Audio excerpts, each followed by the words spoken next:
आसंता 21 तारिख में ओडिशा आसीपारती केन्द्र सड़क और परिवहन मंत्री नितिन गडकरी एने सूचना देते केन्द्रमंत्री जुएल ओराम। तेज गडकरी ओडिशा गस्त नहीं सोमवार दिन चूड़ांत निष्पत्ति होगी से कहते।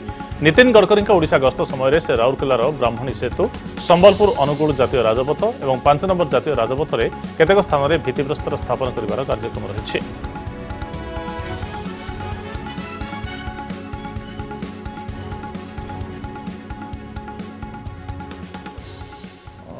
तार माने चौड़ाकरण काम प्लस नेशनल वे 5 रो किसी काम ये प्रकार किसी काम तांकर बाहर कराई किंतु तांकर ऑफिस सेटा फाइनलाइज करुछि वर्तमान सुधा करी नहीं सोमवार ताको फाइनलाइज करियो 21 तारिख हेई पारे टेंटेटिवली किंतु सोमवार फाइनल हबो।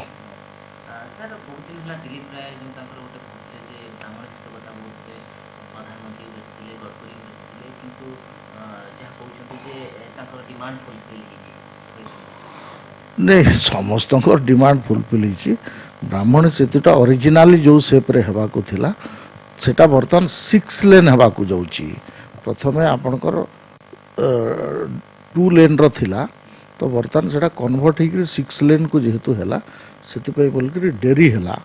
आउ एटा प्रधानमंत्री तांकर आडू घोषणा करथिले तांकर राउरकेला विजिट रे।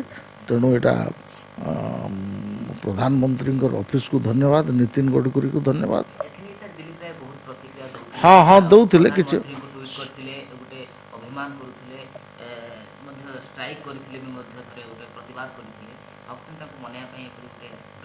मनइबार किसी नाला आपणकर प्रधानमंत्री घोषणा करते 2014-15 मासर एप्रिल मासरे प्रधानमंत्री तांकर आडू घोषणा करते से दिलीप बाबू भी से पार्ट एंड पार्सल थे।